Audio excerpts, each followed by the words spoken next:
The 1960s were an exciting time in the UK. A nation recovered from the ravages of World War II. The decade saw a surge in creativity, music and art, as a generation of young people determined to shape their own destinies began to challenge the status quo. This was the world Ricky Dean Gervais was born into on the 25th of June 1961, the youngest of 4 children born to Eva and Lawrence Raymond Gervais. Ricky's dad was French-Canadian who had immigrated to the UK whilst on foreign duty during World War II. He'd taken up labouring work in order to make a living. During a blackout, he met Ricky's mother, Eva, with the pair settling in Whitley and Reading and starting a family. Ricky's siblings were all over a decade older than him, and when a young inquisitive Ricky asked his mother why this was, her response was straight and to the point. I was almost like an only child. Yeah. Because 11 years. Yeah. How much older is your sister? So it goes 11, 13, 14. Oh, wow. I remember Wow. asking my mum when I was about 13, why are my brothers and sisters so much older than me? And she said, because you were a mistake. Great. I just laughed. Honesty is good. Yeah. Ricky's early influence was his older brother. His rebellious attitude and willing to push the boundaries were an inspiration to him. I think you said your brother was the funniest person you'd ever Growing heard. up, he was the first person I saw saying things undermining societal norms, being funny and irreverent and impolite, and I thought, and it worked, Yeah, sure. No. And the first person you answered back to was your parents, and he Yeah. answered back. He got sent to bed. Yeah. But I remember thinking, no, he was right. Yeah. And I thought, they lost the argument. They lost the argument. okay. He said a few truths. Yeah, He said- yeah. Yeah, They lost the exactly. argument. Yeah. They had no recourse but Like to say, Jesus. Yeah, that's right. Stop Yeah. and go to bed. Yeah. I certainly. Did he? Do you think that? I guess the answer is obvious, but that had an impact on you? Everything does. Yeah. Yeah. My older brother was sort of quiet and smart, and that had an influence on me. I quite liked the idea of academia from there. My sister, I felt like I was an experiment because and my sister taught me to read when I was 3. Oh, wow. I remember the teachers showing other parents that making me read like I was a performing monkey in this school, right? So they all had an influence on me, and I think that's because being the youngest has an influence. I was going to say straight away the fact by that you're 11 the years. youngest. Are more comedians the youngest children? I don't know. If I think that's so. true. You have to Yeah. jump around to be heard. It's Yeah, probably a have to be- cliche, but there must be something in it. Yeah, I was the youngest. and your boundaries have already been pushed a little bit. Yeah. You get an easier life. Life's a bowl of cherries, but you just have to be heard. Yeah, and you because- sort of see the absurdity of life by watching your older brothers interact with your parents and stuff like Yeah. that. And Ricky grew up in one of Reading's most deprived areas, but the contentment of his childhood made him oblivious to the realities of his upbringing. Growing up, we were poor and working class. My dad was a labourer. We lived in a council estate. My mum was a housewife, but I didn't really know. Everyone was in the same boat, so I didn't know I was poor. I didn't know I was working class till I got to university, and everyone spoke like the Queen. I didn't know what it was really, and then I stuck to my guns. And Bob Dylan said, "A man can consider himself a success if he gets up in the morning, goes to bed at night, and in between does exactly what he wants." And I've always done that. I've never worried when I was trying to be a pop star on no money. I never moaned about, I never borrowed money. It was my lot. I chose to do that. And I've always done things the way I wanted it. Ricky was a bright child with an inquiring mind. He often described himself as a know-it-all at school, never afraid to ask questions and delighting in discovering the answers. He once claimed as a child he would lie in bed wondering where the universe ends. With this deep pondering, it wasn't long before he started questioning the existence of God, with a little prompting from his older brother. It was funny because I was about 8 or 9 years old, and I used to go to Sunday school, and I believed in God, of course, And I remember once I was doing a drawing from the Bible, and my older brother came in, Bob, and went, "What are you doing?" I said, "I'm just doing Jesus." He went, "Why do you believe in God?" And my mum went, "Bob," and I knew he had something to tell me, and she didn't want him to. Ricky would breeze through his schooling, attending Whitley Park infants and junior schools, and received his secondary education at Ashmead Comprehensive School. He would take a year off from education, working part-time as a gardener at the University of Reading to get by. When the new romantic fashion trend began to take off, taking cues from his idol David Bowie, Ricky embraced the outlandish outfits, despite the negative attention it attracted. Me and Bill, we had sort of, it was like 1983, and we had like extensions and cut-off t-shirts and jeans, and Sexy. yeah, you know, like makeup, neuromantic. And we were just eating chips on a corner, right? And it was a Saturday, so I assume it was like, football patrol, about 12 police in the car, and they sort of slowed down, looked at us, and he wound the window down, and the bloke driving shouted, "You look like a couple of prats." Bill turned to me and went, "Is that an offence?" And I remember wanting to laugh at the joke, but thinking, that's annoying. Yeah. That isn't. They were right. Well, yeah, but No, they were right. But it's not really a police issue, I don't Yeah. think. I had earrings ages ago, but... Did you? Yeah. Oh, But yeah, you're a man who when I was about notoriously 18. hates pain, and he's scared of everything. It hurt. I was about 18, I had two in one, and they did it right, and he just went, and I went, all right, I went, yeah. I just went, oh, God. Did you have them in both earrings? It's just, it was like a staple gun. I just went, yeah, and it didn't really hurt. And I thought, well, I'm not doing that again. It hurts too much, and it just throbbed. Were you still living with your parents at the time? No. I mean, what do people... I'd moved, your kind of oiky Reading family, what would they have made of... Oh, well, they know things? I had them afterwards, yeah. And But did they take the mick? Oh, God, of course they did, yeah. Yeah. Rick, you ain't going to eat like that. Oh, you'll get followed. Oh, look at you. Look at that. Yeah. That's disgusting. And when I was new romantic, my mum said, bloody hell, I thought I only had one girl. Ricky then attended University College London in 1980 to study biology, but after only 2 weeks he changed to philosophy. It was also at university where Ricky met Jane Fallon when they were both in their early 20s. The relationship has withstood the test of time. As of 2023, the pair have been together for 40 years. In 1983, during his final year as a student, Ricky and his friend Bill McRae formed a new wave pop band named Shauna Dancing. They were swiftly signed by London Records, who then released 2 of their singles, More to Lose and Bitter Heart.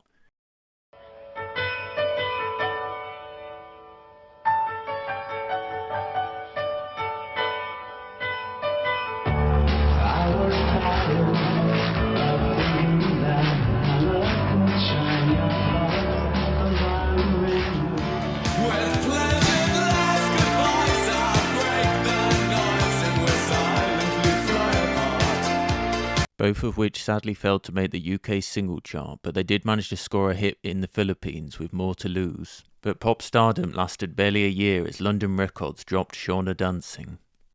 During this time, Ricky's living conditions with his girlfriends were a million miles away from what they would become.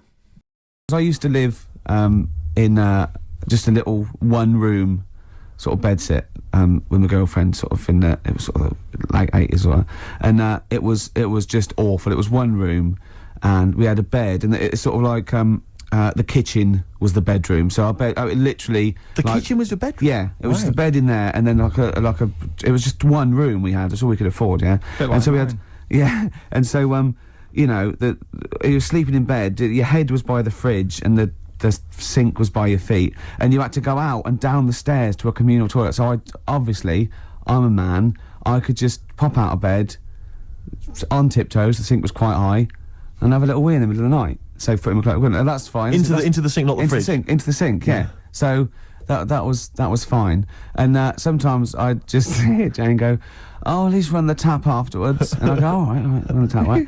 And I just remember once going, at least take the dishes out first. Because I used to sort of lift, if it was just for the dishes, I used to lift them up and sort of like aim underneath it, and then it was quite hygienic. It was, you know, but... What do you mean it was quite hygienic? After his setback, Ricky got a job as assistant events manager at the University of London Union. He was in charge of booking bands for the university's venue. It was here where he noticed the up-and-coming band Suede, after which he would briefly become their manager. Ricky was noticed for his work within the London Union and was then hired by the new alternative radio station XFM, but with no previous experience working on radio, Ricky had a nervous start. I remember, do you remember the XFM, as it first started, it launched the day after Princess Diana died? I know. Yeah. And I'd never done radio before. I was nervous enough, and it was launched, and it was, how... Because was it the first night? Because what I've forgotten, actually, until you mentioned that then, is, of course, you used to host your own phone-in show. God. I'd forgotten all about that. Yeah. Oh, man, And I gave that up after a week because it was just too stressful. I have never seen a man so petrified. I know. He spent all his time preventing people getting through on the phone lines. Yeah. He just wouldn't let people come on air. And for when I had to go on air, right, my mates sort of like came over the first day, and they were mucking around, and I was having a drink with them where I used to work, and I was going, I've got to go on air in a minute, and I was like drinking shandy or something, because I was saying I didn't want to be drunk and everything, and I kept saying, don't swear. Telling my mates not to swear. They look at me like I was mental. I was going, don't swear, because I'll swear. I was terrified of two things. Just swearing, and operating the desk. It wasn't long before Ricky decided he needed an assistant, and the first resume he glanced at was a young budding DJ by the name of Stephen Merchant. He got a job at a radio station that was newly launching in London, playing alternative rock, and he had never had any radio or broadcasting experience. He's naturally very funny. He's the funny guy in the pub, but he'd never performed. He was not wasn't trying to be a comedian, wasn't writing, wasn't doing anything really. And he got this job behind the scenes at this radio station, and he immediately rightly realised he didn't know what he was doing and that he should get an assistant who could kind of cover for him, basically. And I happened to have sent my resume because I was trying to get into radio. I'd done some radio at college, and he hired me out. And I used to joke that it was probably because he's so lazy and my resume was the first one on the pile. He's like, this kid will be fine. Really? And he called me out and we kind of hit it off, and so I moved to London and joined him as his assistant. On one occasion, Ricky decided to surprise his mother by calling her on air. Yep. Happy birthday. Oh, do you know you don't have to go far on your radio, don't you? What? Your language, my son. What? Well, arse and piss and C-T. I didn't say it. Yeah, no, it's all bleeped out. It's all electronically cleaned up. I know. You take it steady. I didn't bring you up that way. Yeah, well, I got it from you. You used to F and C all over the place when I was little. No, I didn't. Well, he used to come in with a bottle of gin in one hand and a cigar in the other. You lying kid. Yeah, no. Yeah. From a bingo, right? You used to come in with a vicar. Yeah. Nicky's sherry. You used to come in, F in and blind in. You know, I'm 5 years old. How am I meant to be? You lying toad. You lying toad. How old are you?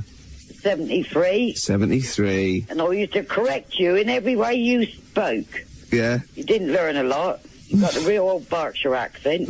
Well, yeah, I wonder where that came from. And that other bloke, tell him your handle is Ricky. Why? What's the matter? And it's not Gervais, it's Gervais. So correct him when he's on the radio. Yeah. Your handle is Ricky. Yeah. Do you want to give him a message? Because I'm taping this. Oh, you ain't. Yeah.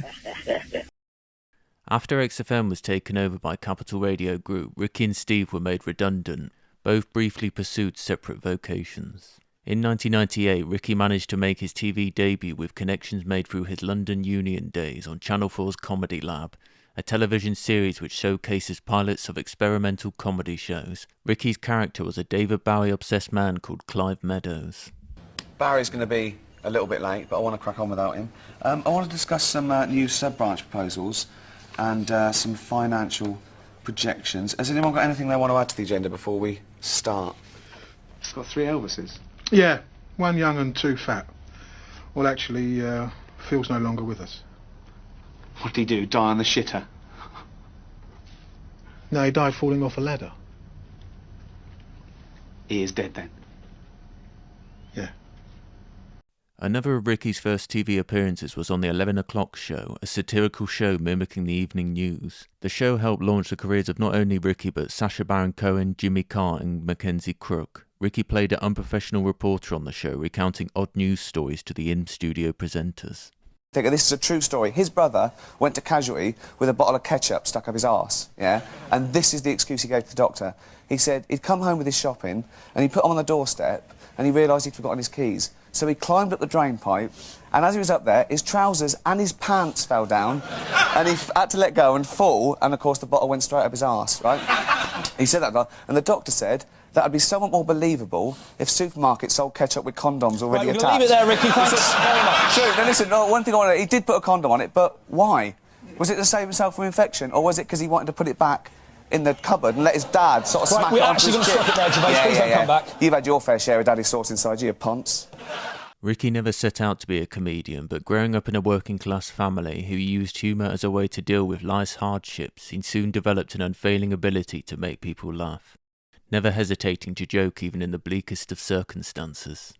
And when my mum died, we were organising the funeral, and my the vicar said to my brother, "So tell me about your mother. What was she like?" And my brother, just winding up the vicar, said, "She was a keen racist." And the vicar said, "What? I can't say that." He went, "Oh, okay, then she liked gardening." And then when we were at the funeral, so there's me, my brother Bob, my sister Marsha, and our oldest brother, Larry, who'd come down from Scotland. But my brother had played a trick on him as well, because the vicar suddenly goes, Ava leaves behind 4 loving children, Ricky, Bob, Marsha, and Barry. And Larry just turns around and looks, and we're crying with laughter, and the vicar thinks we're crazy. After leaving XFM, Steve decided to further his career by enrolling on a production course at the BBC. For part of his coursework, he had to write and produce a docu-soap parody. Knowing Ricky's proclivity for performing, Steve enlisted him to star in the movie. Ricky would perform his character Shady Boss, which became the earliest inspiration for their mock documentary, The Office. I don't give crappy jobs. If I give a good job to a good guy, and then after a period of time he comes to me and says, "Thank you for that job, David, I've done that, I want to move on, I want to better myself," then I can make that dream come true too, aka for you. Point is, you talk the talk, you don't walk the walk, vis-a-vis, you haven't passed your forklift driver's test. My friend gives the jobs in the warehouse. I know you're the man for the job, Sammy.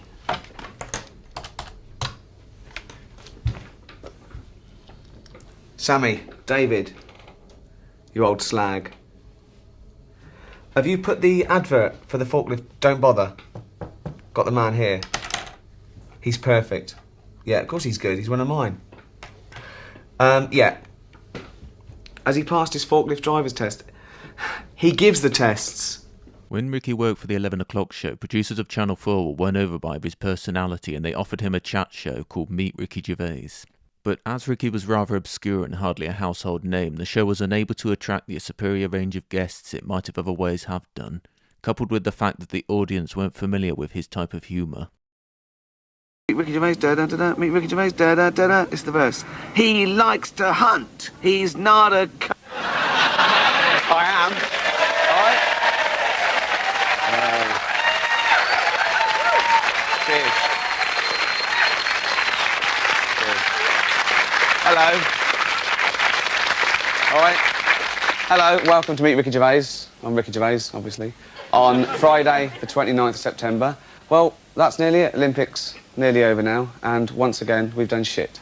Right. But the higher-ups at the BBC, after some initial delay, finally got around to viewing Steve's project, and were so impressed they offered the pair the opportunity to write the sitcom and put it into production. The pair were given full control of creative endeavours. Ricky and Steve always stated the importance of being left alone to write the series and not have other producers meddling in the project. When the first series of The Office premiered on BBC Two in 2001, the show was initially met with low ratings, with many believing it to be a fly-on-the-wall documentary and not a sitcom.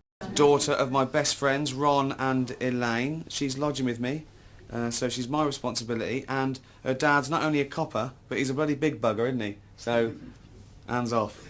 I've got something she could take down in evidence. Oh, don't worry about this. Do you want to receive some swollen goods? Wouldn't mind escaping up her tunnel.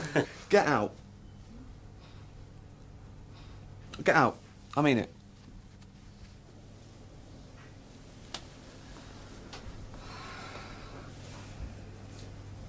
Upon the completion of the first series of The Office, Ricky and Steve were offered their job back at XFM to host their own radio show.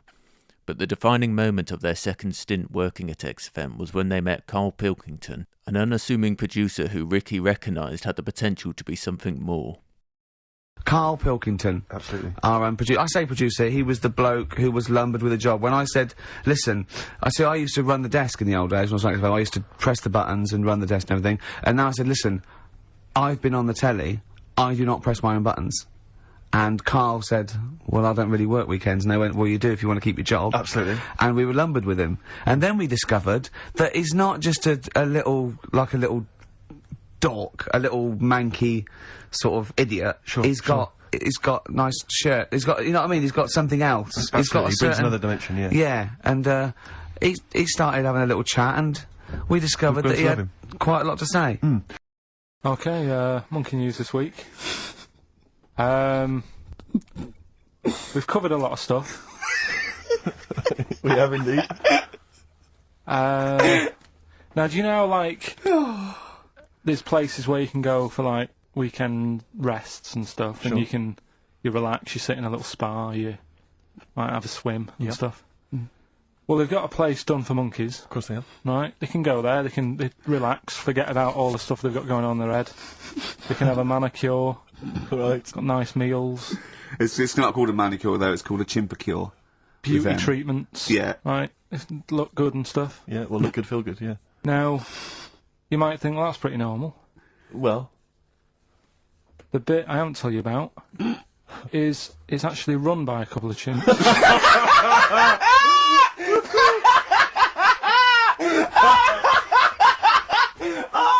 Oh, God! Oh, God! Oh, God, you're a maniac! Ricky and Steve took a brief hiatus from the XFM show to film the second season of The Office. The BBC had seen enough potential in the show to warrant a second season, despite its mediocre viewing figures. The second season aired in 2002. The first season had a slow start, but thanks to the word of mouth, repeats and DVDs, its popularity began to spread and momentum soon built up. Oh, you're an ambassador for the hotel. I don't care. I think you'll care when I tell you what the complaint is. I think there's been a rape up there! The second season was met with critical acclaim, launching Ricky into global stardom. It wasn't long after that The Office was being regarded as one of the best shows on television, collecting awards in the UK and stateside. I can't remember. They told me to thank people. I said, we're not going to win anyway. What? Hollywood Foreign Press. I'm not from these parts. From a little place called England.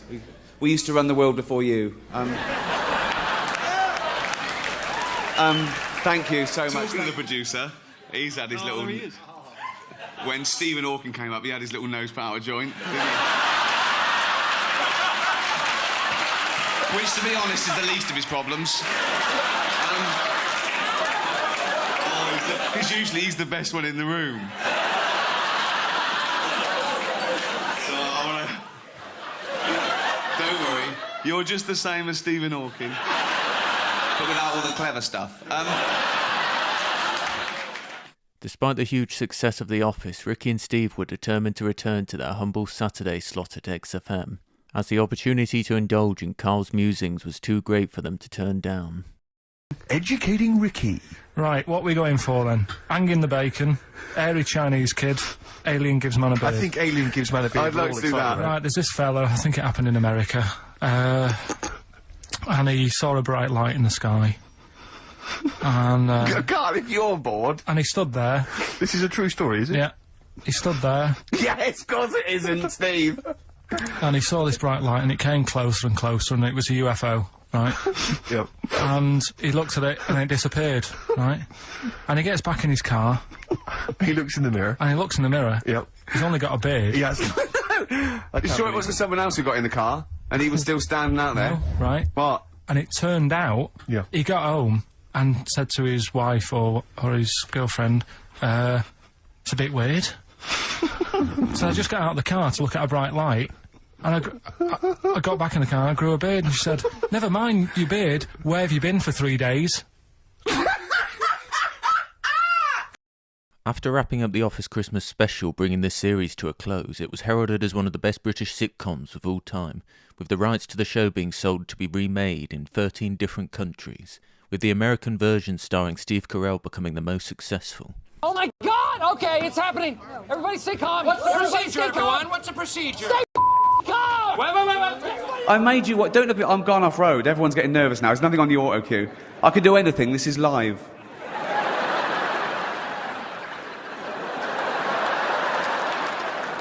I made you what you are, and I get nothing back.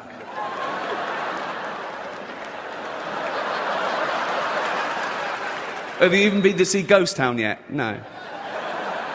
I sat through Heaven Almighty. Give me my Emmy. Give me my Emmy.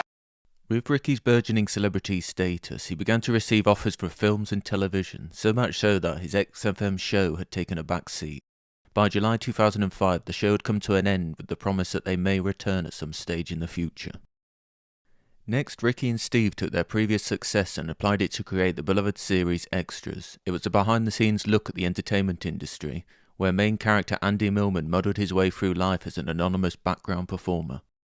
You're not here for the play, are you? Yeah, we've got tickets. Ah, not your type of thing. No, we're looking forward to it. What's it about? It's all feelings and emotions. I'm just here. Oh, no. Oh, God, look at that. Puffed is at 12 o'clock. What can you do? That your audience, is it? No way. Andy. Hiya. Fans. Thanks for sorting out tickets, love. No worries. Why are you sorting the village people out with tickets? Village people. This is gas. Bloody Christ. I couldn't miss my little genie's first grown-up play. Oh, you do hang around with all the Gucci boys, don't you? Hello, I'm Bunny. He was...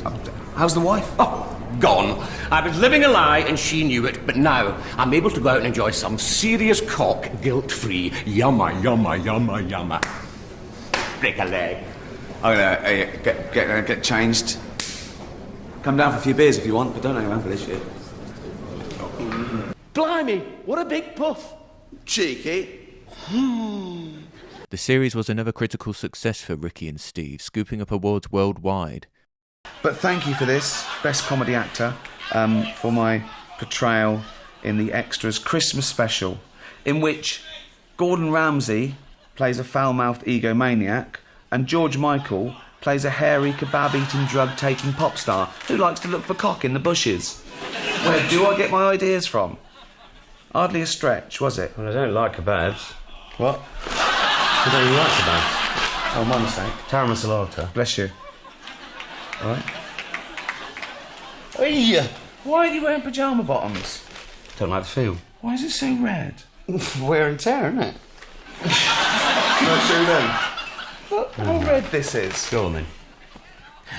Look how red it is. Still available. Merry Christmas. Merry Christmas. Merry Christmas, everyone.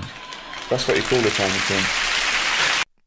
But the duo decided to end this series at its peak to avoid the risk of running for years and declining over time. For them, finishing on a high was the most important thing, and this resulted in a mere 7 episodes.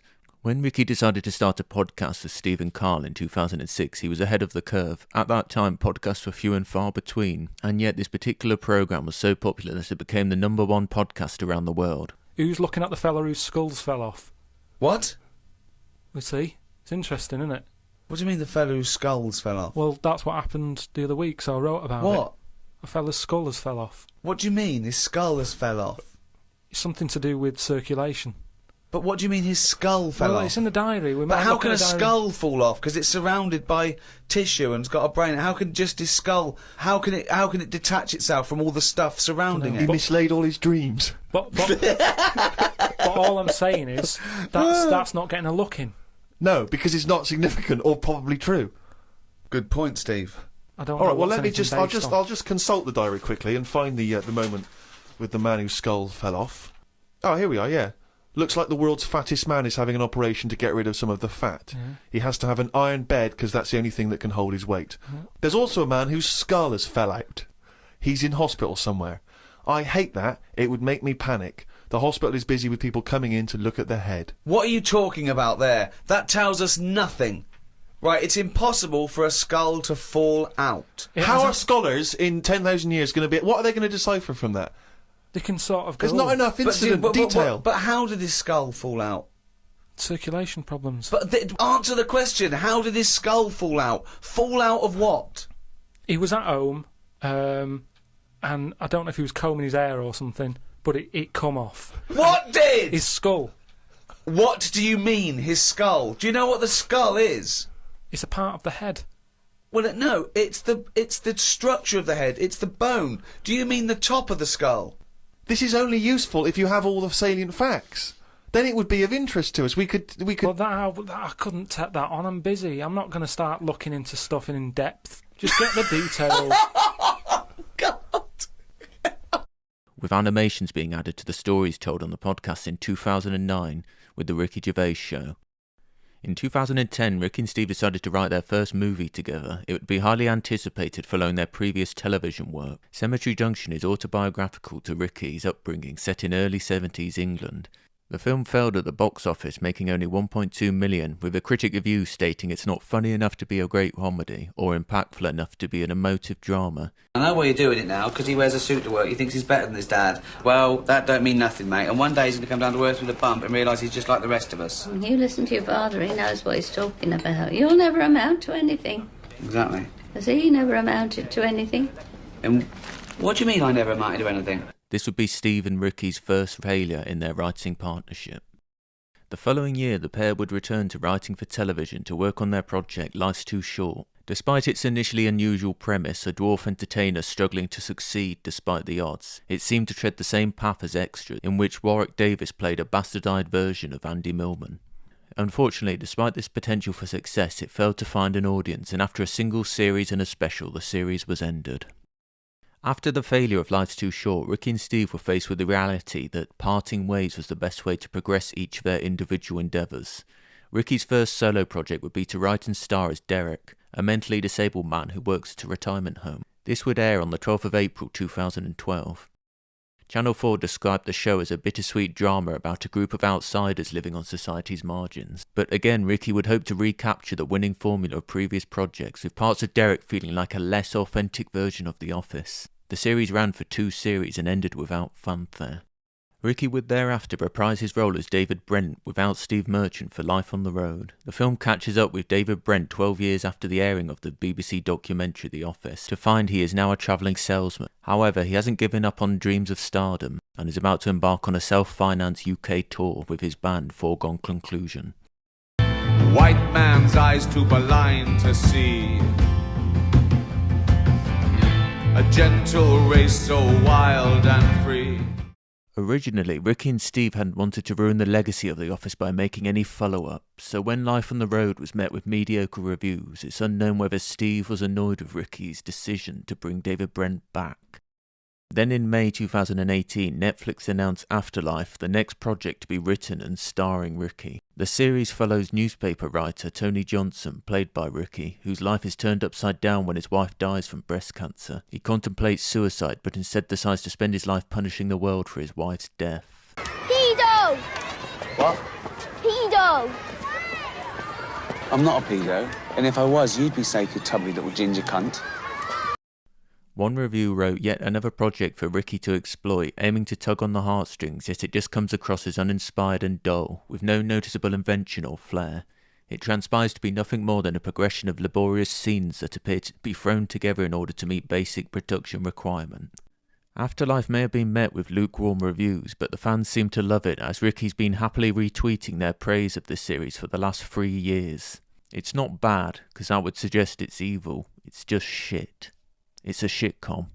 Ricky may have gone off the boil a bit, but over the years he's given us laughs, tears, and Carl Pilkington, and for that I'll be eternally grateful.